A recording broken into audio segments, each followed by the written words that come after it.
What will Alabama's record be in 2025? We're going to give you that projection. But first, let's look at how our projections have been the last 4 years. And keep in mind, these are not my personal predictions. This is simply a projection based off of our formula. We have a projection formula that is based off of, obviously, the teams that you play and where those teams rank in our tier system. So you look at 2021, projection was 11-1, their record 11-1. You look at 2022, projection 11-1, the record was 10-2. In 2023, 10-2 is the projection, they went 11-1, and last season projection was 9-3, record was 9-3. So the projection has been very accurate for Alabama. Only missed it by one game in 22 and 23. It was exactly right in 21 and 24. So yeah, again, this projection has come out very accurate with Alabama. We'll see what it looks like for 2025. A very tough schedule, and here's that schedule. This is the scale that we use. So if it's a 50-50 game, those are going to be the games in the white. This is basically, so Alabama is a tier 2 team in our tier rankings. If they play a tier 3 team, then that game bumps into the purple, the 61 to 70% range. But if it is on the road, it drops back to 50-50. Any other tier 2 teams that they play will be 50-50 games no matter what, no matter where those games are played. And they do have several tier 2 teams. They've got Tennessee, they've got South Carolina, and they've got LSU. So they got 3 of those. So that's going to be 3 toss-ups right there.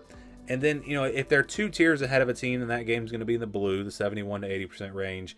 But if that game were on the road, then it would drop to the 61 to 70% range. So hopefully that makes sense. You can kind of look at this in terms of point spreads.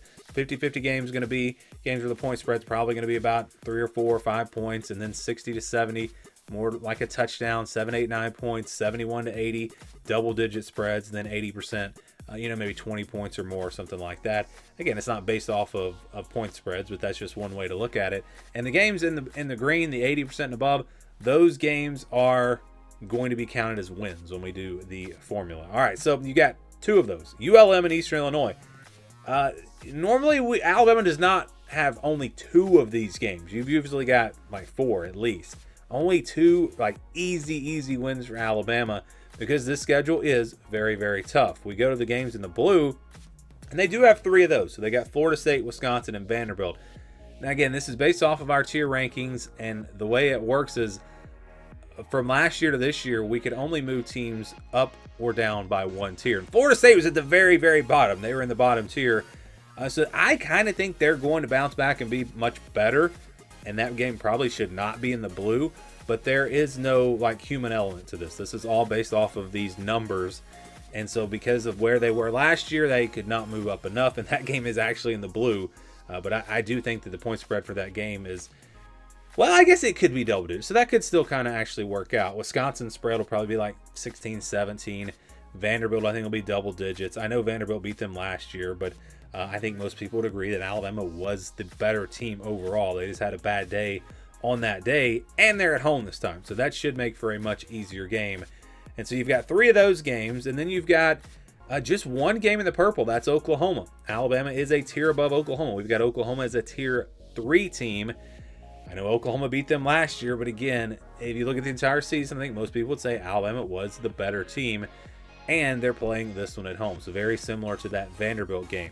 I do think they'll be a clear underdog against Georgia, probably about a touchdown underdog on the road.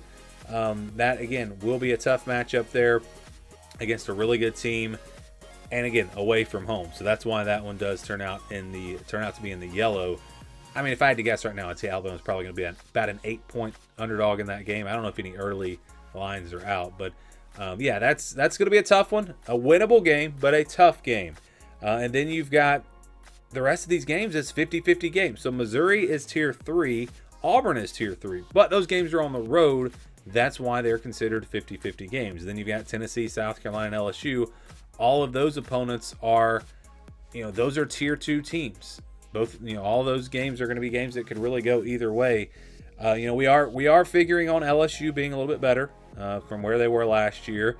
And again, South Carolina finished the season really hot. Tennessee should be right there again. So you've got a bunch of tough games. And if you just look at, let's just ignore the blue and the green. The games that are 50-50 games, or the games that, it wouldn't be crazy to see an upset in. Either team could definitely win. You've got Georgia, you've got Missouri, you've got Tennessee, you've got South Carolina, LSU, Oklahoma, and Auburn. That's 7 games on this schedule. 7 games that really could go either way.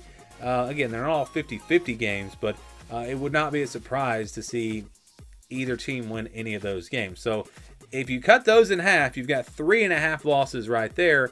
And again, when we do the percentages here with Florida State, Wisconsin, and Vanderbilt, there is a chance they lose one of those games, and it actually comes out to 8-4. So an 8-4 projection, that has got to be the lowest projection that Alabama has had. Like if we had done this formula going all the way back to like 2010, this has to be the lowest projection. And I think it's a combination of this team not being quite as good as they have been in the past. They're not quite that tier 1 team.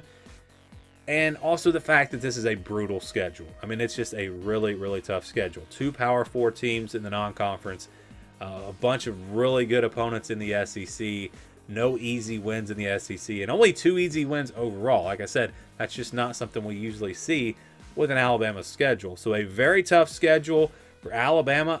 9-3 is probably a pretty good season, but that's probably not going to get them in the college football playoff, depending on what happens with the rest of the country. So this would, I think, be a very disappointing season, but I don't think it would actually be a horrible season just because of, again, how tough this schedule is in 2025.